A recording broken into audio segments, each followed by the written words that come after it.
Hey guys, welcome back to the Cult Classic Cage Show, and today we're going to be talking about Netflix's Cowboy Bebop again, because apparently a couple of the actors from the show actually think that their show isn't a hot steaming pile of shit.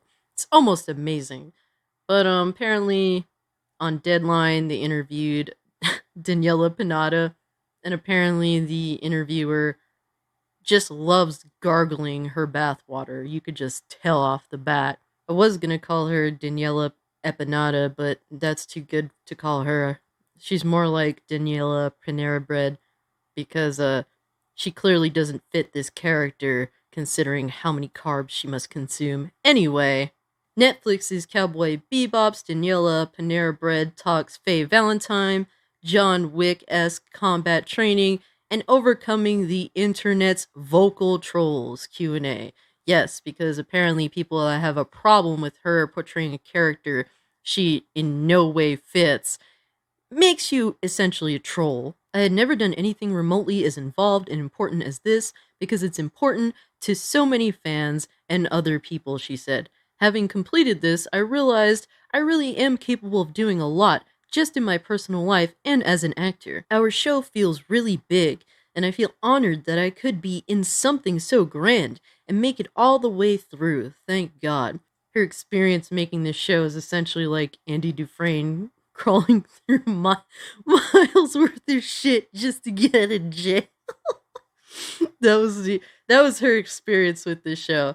But yeah, she acts like she cares about fans. No, she just cares about the people that support her. She definitely doesn't care about actual Cowboy Bebop fans, like longtime viewers such as myself, such as people that have been watching my previous videos talking about how they butchered Ed's character, unfortunately, and these people don't give a shit about the source material. They don't care about the fans who are fans of the source material. That's just how it is now. Netflix's Cowboy Bebop is the very best example of how the people behind the show actually do not care about source material or fans, period. Faye Valentine is an iconic character in the anime world. What about her spoke to you? If this bitch was even remotely honest, she would have just said money. Let's be real now. Alright, let's read her dishonest answer now. Faye was really easy to tap into. It's kind of like putting on a glove. The writers did such an incredible job at expanding and going in depth into her personal story, deeper than the anime did. Her experience in the world being someone who knew nothing in their past, who doesn't even know what kind of food they like, what their preferences are, that was really fun to explore and play off of. If there was a line with all the parts that I've played, they all seem to be intelligent, quick-witted, bold women. Yes, something that you pretend to be. In addition to assuming her personality, you also had to take on her fighting skills. What fighting skills did Faye ever have? From knife fighting to mano-a-mano combat, what was the training process like? Why is Faye fighting? Apparently, I was told that Faye fights like Spike. What the fuck? This is so stupid. Like, fuck her answer to this. Just the fact that they have Faye throwing down like Spike for no real apparent reason because Faye isn't a fighter. She knows nothing. She she woke up from cryogenic sleep and she knows nothing. How is she gonna know how to fight and to be able to be up there with Spike in terms of what she can do? Fuck out of here, bro. And here we go.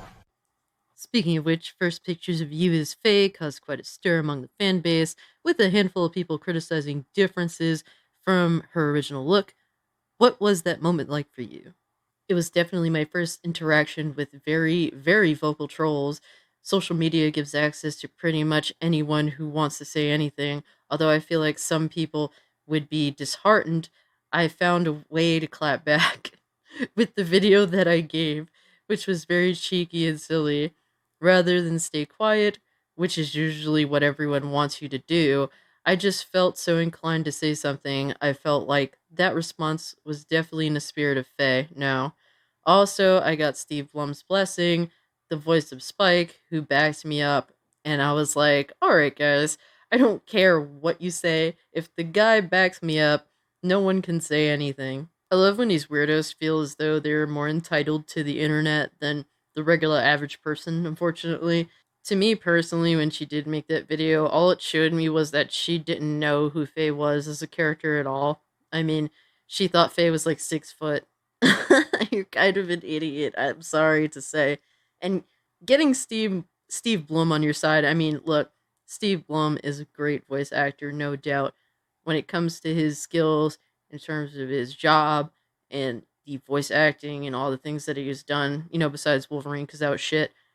He's a great voice actor, but politically, Steve Blum is a clown. That's really all there is to say. And of course, these people feel as though they're attacked from a political standpoint when really you're just not meant for the job. Like, you are not made to play Faye Valentine. You have absolutely no idea who she is, clearly. But as it stands, Steve Blum is not the creator of Cowboy Bebop. He just worked on the dub of Cowboy Bebop. In reality, obviously, you'd want the creator's blessing and not anybody else's, not a voice actor from the voiceover dub. Like, really? So stupid. Such a dumb argument. In the live action adaptation, we get new layers to Faye and her story, including her romantic life and who she finds attractive. Why do you think it is important to expand on Faye's sexuality? I think that that was a very clever device in exploring Faye's predicament, which is that she can be cryogenically frozen for so long, so she doesn't know not only who she is, but she doesn't know what her preferences are. I think that that expands from food to dogs and cats to her sexuality, and so I feel like that was a device of basically someone who was exploring and trying to understand what they are and therefore who they are. How she identifies isn't necessarily specified by the end of the season. How do you think she identifies? I think you're just going to have to wait and see because season one's Faye is still exploring, so I can't answer that. Okay, so in reality, Faye's character is heterosexual. That's just a fact. In the anime, she's attracted to men. She shows absolutely no attraction to women at all. Whereas now, in the Netflix live action adaptation, she seems to be attracted to women. So yeah, you just clearly Netflix just does whatever it wants to do. This isn't even remotely acceptable to me. It isn't a good representation of the character. It is actually a do whatever the hell you want to do. They should have just made their own character. Just replace Faye. Why not? Clearly you did just what you wanted to do anyway. Take Faye out of it and put some other character in there. Because this isn't Faye. Alright, guys, let's continue this clown show with the entertainment and talk about Mason Alexander Park, the dude who plays Gren. Because apparently he still thinks that the show, the live action adaptation actually corrects the anime. I mean, to me, that just came off so fucking racist, but let's get into it, guys. Cowboy Bebop actor Mason Alexander Park on how Netflix series imagines Gren as non binary. It's a small detail, but one that speaks to this new version of Gren. Netflix subscribers will meet blah blah blah blah, while many of the LGBTQ community have interpreted the character from the anime as non binary or trans over the years. Showrunner Andre Nemec overhauled the character's backstory to make Gren officially non-binary in the live-action series with help from Park. Okay, so this is Clown World. Let's talk reality. Gren's character in the anime is gay. He's simply a gay man who was in the military. He was imprisoned and forced to take drugs that gave him titties. That's literally what fucking happened. Not only do the non-binaries piggyback off the T in LGBT, but now they're trying to erase the G with Gren's character, Gren Gay. That's literally who Gren is. He is not the L, he is the G. He's not the B or the T, he is the G. He's gay. So erasing his sexuality kind of is stupid. Now let's continue with this shit show. They talked about how the Netflix version of Gren was inspired by David Bowie, and they also say Gren does not have a good history of becoming a non binary character. He didn't become a non binary character. Unfortunately, he suffered from a side effect of a drug given to him that gave him breasts. That wasn't a choice. That is what happened, and he had to just live with the reality of his situation. That just happens sometimes to some people, unfortunately. His history is dark, and it doesn't feel like the story that I thought was important to tell, Nemec explains. I never wanted Cowboy Bebop to be a picture of a dystopian future. I wanted it to be nostalgic, but also hopeful. People, I believe, always find their ground and a way to excel. To live in a better world, a person being non binary isn't a discussion, it's just a fact. Well, the real fact is that Gren is not non binary, he's a gay man. That's literally what he is. I mean, you admit to rewriting the character to make him non binary. Unfortunately, some people like misinterpret Gren's character probably because either they never watched the show or never paid attention because unfortunately some people just are kind of you know, low brain, but it is what it is. Gren of the anime, which premiered in Japan in 1998, was a war veteran sent to prison after being tried as a spy. Once in jail, Gren was given an experimental drug that elevated their estrogen levels and caused them to grow breasts. Gren would later come to work in the Blue Crow Jazz Club and embrace their new gender identity. No, he's just living with the side effects. It's just literally what's happening. He does not say that he is non binary. He literally had a terrible thing forced upon him. It wasn't like he chose to get titties. He didn't choose to get titties. They were forced he was forced to take a drug that gave him titties. How is that like you're literally saying that someone is non-binary against their will? That is so fucking creepy to me. Like genuinely, it comes off extremely creepy. Park says Nemec and the series director Michael Cattleman wanted to avoid trans trauma or anything involving the body being Gren's definitive narrative. Okay, so you're just admitting to just censoring the true story behind Gren's character. This intrigued Park, who remembers watching the original anime after it debuted in the United States on Adult Swim in 2001. Yeah, I'm sure. I am so sure Park watched it and was a fan. That's typically what they all say when it comes to them butchering one of these franchises. Oh, I was a huge fan of the original. I loved watching it. It was my favorite thing. Yeah, look at Masters of the Universe. And Kevin Smith. Oh, I was a huge fan, and I watched it every day when I came home from school. Oh, come to find out, it wasn't even something he cared about very much. I think everybody approached the reimagining of this character as an opportunity to right some blunders that were just a product of their time or a product of misinformation, Park says.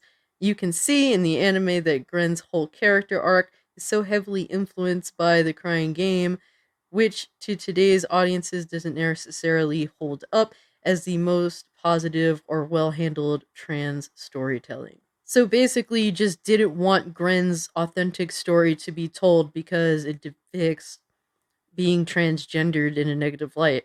I mean, just admit it. It is what it is. But that isn't even necessarily true either. It's just that you guys have this warped mindset that makes absolutely no sense at all. Last time I checked, I thought the person who is, quote unquote trans actually has to believe that they're trans, not forced into some experimental drug that gives them titties and then that by fact makes them trans. That wasn't a choice. That this is like mentally deranged. Like this is so mental. I don't even know what else to say. In the context of the original piece, Gren had been experimented on and their body dysmorphia exists because of this series of events. That was a huge plot point that doesn't necessarily work well if you have a trans body performing it. Nor does it really work well if you have anybody performing it if you're trying to tell a story that isn't really rooted in trans trauma, Park remarks. So basically, that just sounds like to me the actor playing the role was offended by the role. That's amazing. You're playing a role that you're offended by, so you had them change the role. Get the fuck out of here, yo. These people are such soft losers. Oh my god. Well, I mean, I guess it fits because the show itself entirely is just garbage. So I guess a garbage, redone portrayal of a character that actually had a really deep and sorrowful story behind them, that was too good for this show. And apparently in this live action, Gren doesn't even play sax. What a disappointing character. Ugh, god, terrible.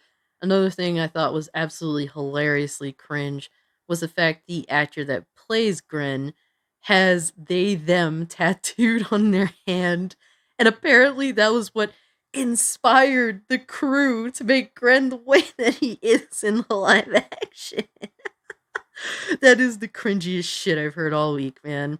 But guys, moving on to an article that isn't literally just gargling the bathwater of the actors in this this live action adaptation, if you can even call it that. Something I genuinely agree with, something that I was trying to say in the Edge video that I made.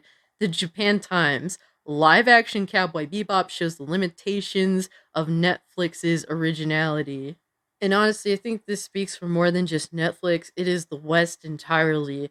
Hollywood is completely out of ideas. I think due to COVIDs, they've decided to go even harder with remakes and adaptions of foreign things that are really popular.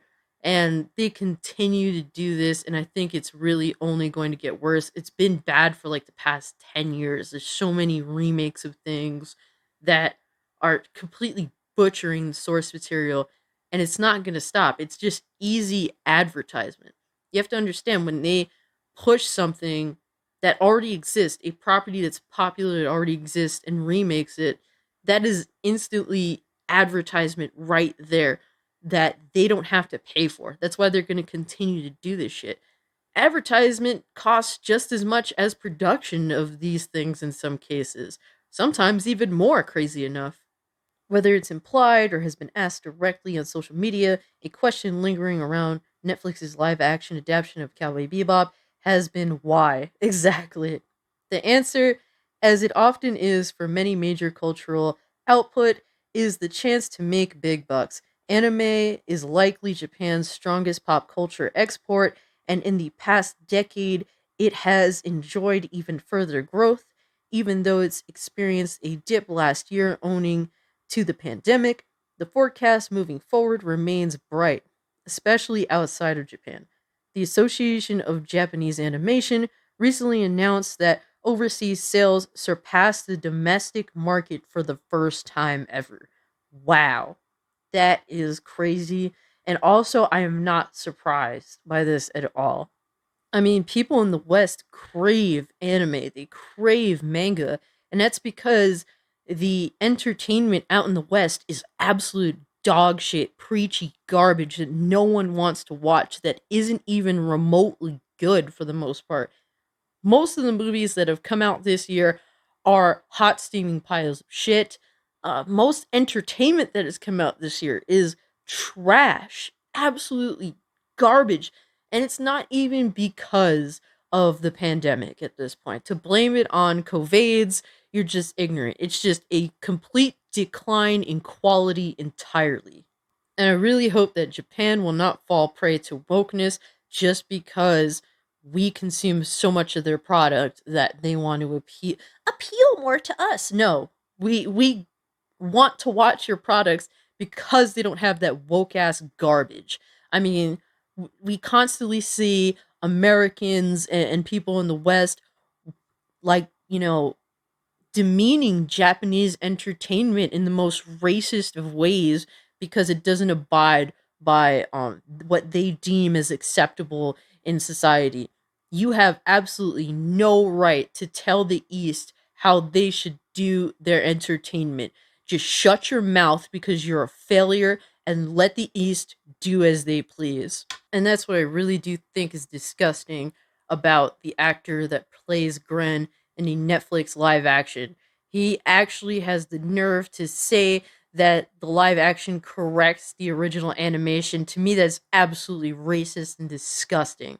They did as they wanted to do, and your garbage adaptation seeks to change it while stealing the property itself. You stole the property and then you changed the things that you wanted to change. Absolute disrespect to the East. You should be ashamed of yourself. And I really wish Japan would stop letting these assholes in the West continue to soil the properties that are so beloved by us fans. Netflix has invested heavily in anime during its existence, but the live action Cowboy Bebop aimed to be something more. It's an attempt by the streaming behemoth to take on existing intellectual property, in this case, one of the most beloved series to come out of Japan, and transform it into mainstream fare. Seeing as the current state of Western entertainment revolves around reboots and long gestating sequels at time of writing, the top movie in the United States is a Ghostbusters nostalgia trip, is a valid approach. It's tough to do right though. Live action remakes of anime series are common in Japan and are increasingly being tapped for content by overseas studios, though these come under a lot of scrutiny from fans with good reason, as many adaptations end up being terrible, notable flops including a live-action Dragon Ball, a remake of Ghost in the Shell featuring Scarlett Johansson, and Netflix's own disastrous interpretation of Death Note. It's possible to find a creative take on an established series. The Wachowski's 2008 film Speed Racer impressed audiences, but the misses far outnumber the hits. So I know I'll probably get some flack for saying this, but I actually really like the Scarlett Johansson Ghost in the Shell.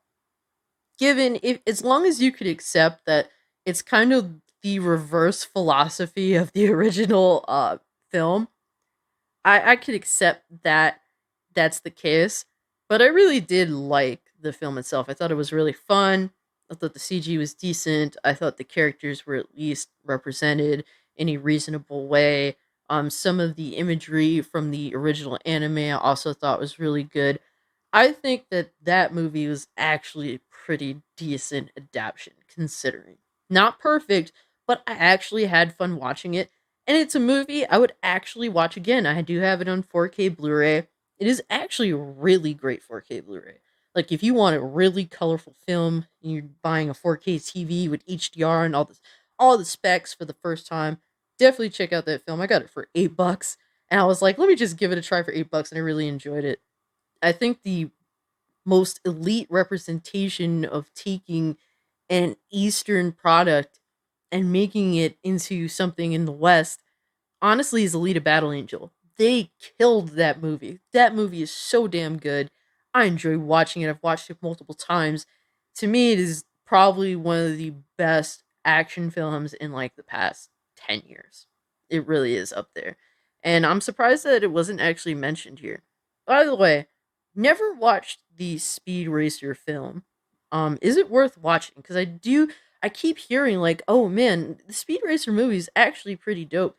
And I watched Speed Racer as a kid. My dad was a huge fan of Speed Racer, so I ended up watching that occasionally. So I'm wondering if the 2008 film is worth watching. Let me know in the comment section.